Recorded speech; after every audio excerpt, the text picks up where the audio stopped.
Alex Insko here, your Jeffco Republican Field Director. We're sitting down with candidate Vicki Pyne, who will be the next state representative from House District 27 in Arvada. Vicki, thanks for sitting down with us. Thanks for having me. So we just want our Facebook followers and your future constituents to get to know you a little better. So to start off with kind of a fun question, how long have you lived in Arvada for? So I've lived in Arvada 25 years. Tom and I moved to Colorado when he finished dental school about 32 years ago. I bought a dental practice out here, kind of hopped around the Jefferson County area and settled on Arvada and raised 5 kids here. So all of the kids went to Sierra, Oberon, and Ralston Valley. Okay, so you definitely have some Jeffco ties for sure then. Yeah, absolutely. And would you say that your kids really loved their experience at Ralston Valley? Yeah, they had a very good experience. I think all of them. It's quite a range because my first daughter graduated in 2006 and my youngest of the 5 graduated in 2015. So we spent a lot of time there volunteering and doing activities, so a great experience getting to really be involved in the community. Okay, and I guess the next question would be, what are all your kids' names? My oldest daughter is Alicia, okay. And then Thomas is next, and then there's Rachel and Stephanie and Matthew. Okay, all Pynes, I guess, all Pynes. Right? All Pynes except for 4 are married, so now got a few other names in there. Okay. Well, that kind of leads me into my next question. During your 25 years in Arvada, what are some of the things that you've done for the community and that you're proud of? Well, I have to say I've always been active in the community. It's been something that I've always enjoyed. I will say that I started obviously with 5 kids, doing a good portion of that community work in the schools and around my kids. I had to be fair, so I was at least 5 times a room mom. Okay. Sometimes room mom for 2 rooms at the same time. But I did that kind of stuff, and I was on the Jefferson County School District's textbook committee back in those days, and I did some stuff with that. I was vice president of PTSA at Oberon Middle School. And then once the kids got to Ralston Valley High School, I did a lot of work around, I was team mom for a lot of sports, and I was the Booster Club president for multiple times over that span of years. And so really got to know a lot of people and work with a lot of people and have some good experiences with fundraisers and all of that kind of stuff. I did also some time with the budget committee for Ralston Valley for the school district.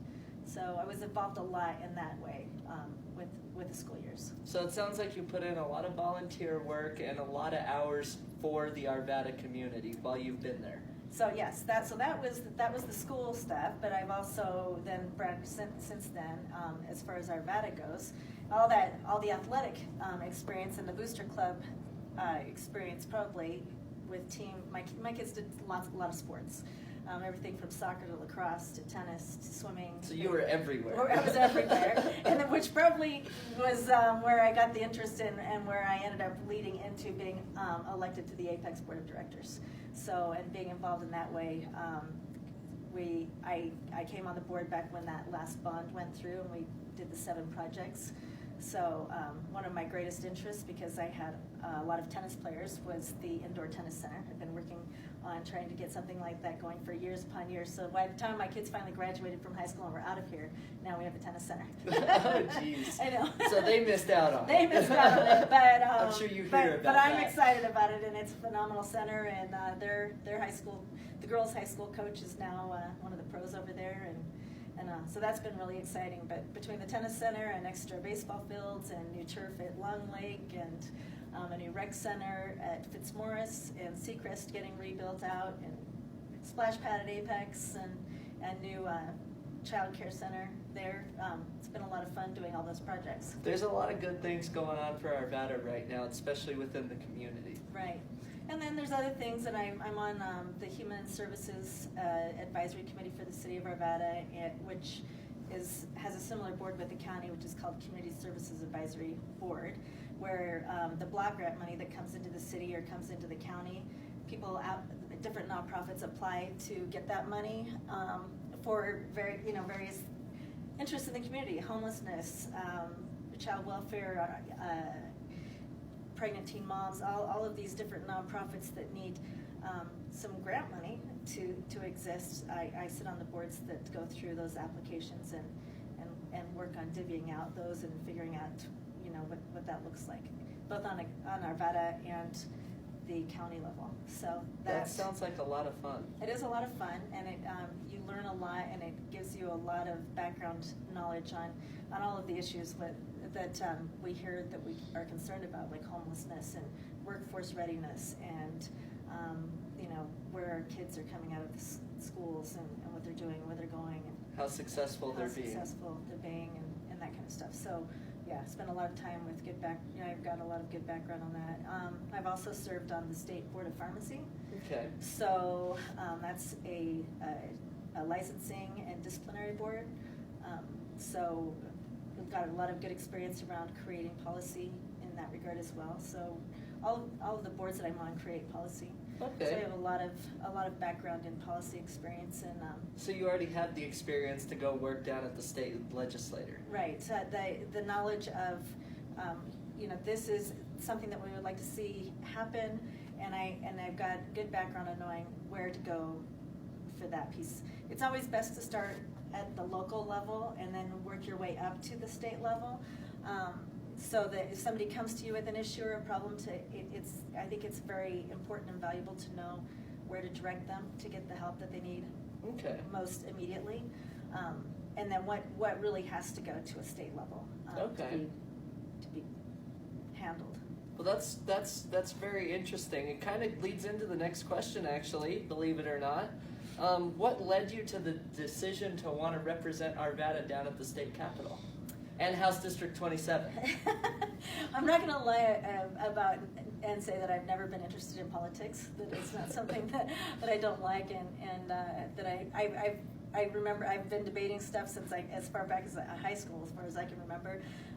It probably meant. It probably related to the fact that my dad was with the FBI and we lived in Washington, D.C., and I was around the Capitol there and the goings-on, and then in Tokyo, my dad was at the embassy. And so I had a lot of political background, friends in the CIA, and all that kind of stuff. So some of that was there. But that said, with my experience in policy and my time here in the community, I like to be involved. I don't like to sit back and just watch things happen and feel I don't like to take the helpless stand. I like to say, okay, if this is what needs to get done, then let's just get out and do it. So my love of the community, the fact that I've been here for so long and watching where the need is, and my experience with policy, so I feel like I have the ability to go and actually do something, and I really do understand how some of that stuff works. So you believe that it's time to step up and go for it? Right. Okay. So there you go. So there I am. Here I am running for House District 27. All right. So what's the number one issue that you would want to help fight for down at the state capitol relating to Arvada? Yeah, I know. It's like when you say that and you think number one issue, it's like, there's so many issues that come to my mind.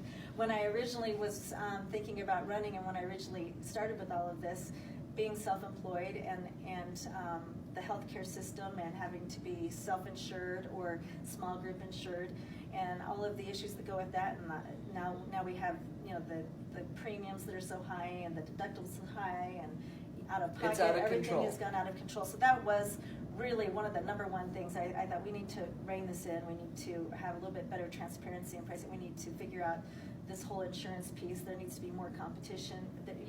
There are ways. Competition drives the market. Right. There are ways to make this better for us and easier on us, to allow us to form groups again. Before we had affordable health care, using the term loosely, we were able to form groups. And so dentists could all get together and form a group and create, and then have policies and all different kinds of groups. There are ways to do that which allowed people to take advantage of that better pricing for insurance or better policies, and all that has gone away. So there's a lot of things that I think that we could do creatively to improve things without people losing some of the benefits that they've just become accustomed to. If you like your health care plan, you can keep it, right? I lost mine 3 times, so. So you understand. So I understand that as a small business owner, that's a big deal. So I say that, but now it's like we hear, you know, we've got all the growth issues, we've got affordable housing, we've got all of these things going on, and what's really holding everything back is our infrastructure. Yep. So forefront of my mind and what I think people are talking about every day are roads, and we talk about infrastructure, and we talk about public transportation and all of that, but I think this move, which is great, that we put opportunities for public transportation, but we forget the fact that the infrastructure has to be there for our businesses, for delivery trucks and fuel trucks and all of those things that provide us our groceries and that. So the roads can't be forgotten, and I think right now we are not putting enough of a priority on that. And for Arvada in particular, roads like Indiana that involve the railroad and CDOT, those things have to happen at the State House. We have to have involvement there. It can't just be local. Well, and I've spent a lot of time up in Arvada, and I know some of your roads that shouldn't be traffic prone are very traffic prone, and it seems like they're completely forgotten about, especially by our state legislator. Right, and it's just not a priority, but the way we have built out in Arvada and up on the northwest side there, we really do need to take a look at that, and it does involve partnerships with other people. So healthcare and roads would probably be your two top biggest. Biggest. Two Obviously, biggest, there's lots of other issues. There are lots of other issues, and yeah, we just don't have all day. Yeah, that's true. My next question, there's been a lot of criticism of your opponent and how she's handled constituents, you know, that might not agree with her in committees. She's gone after a few constituents completely inappropriately. How would you handle a constituent that, you know, might not agree with you, but still give them the services that they deserve? Yeah, it's fortunately for me, I'm a people person, and I like to get to know people. I like to know, I have friends of all different backgrounds, different beliefs, different political ideas, and that's not a problem, and to me, that's kind of what makes everything work, is when we come together and we can actually have really good conversations and have differing opinions, and then work things out to get to a really good conclusion that works for everybody. And to me, it's just a matter of valuing the people that I'm representing. And being able to listen to them even though you might not agree with them? 100% able to listen to people that you don't agree with, because you need to be able to work with that and figure out how can we find an agreement that comes between us so that we can both be happy.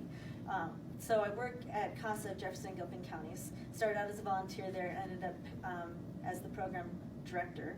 And so what we do, CASA is Court-Appointed Special Advocates for Kids. And what we do is we recruit and train volunteers to represent kids in the courtroom. So when they go into the courtroom, or when they go into a case, they're assigned to a case by the judge. So they have all the documentation. They're working with human services and attorneys and everybody. There's a whole team of people working for the child, and the child is considered the main part of the case, right? So what everybody's working for is the best interest of the child. But when you go in, you've got a CASA who is specifically assigned to that child every week. They see the child. You've got a caseworker who's assigned to the family. You've got an attorney assigned to the caseworker that represents the county.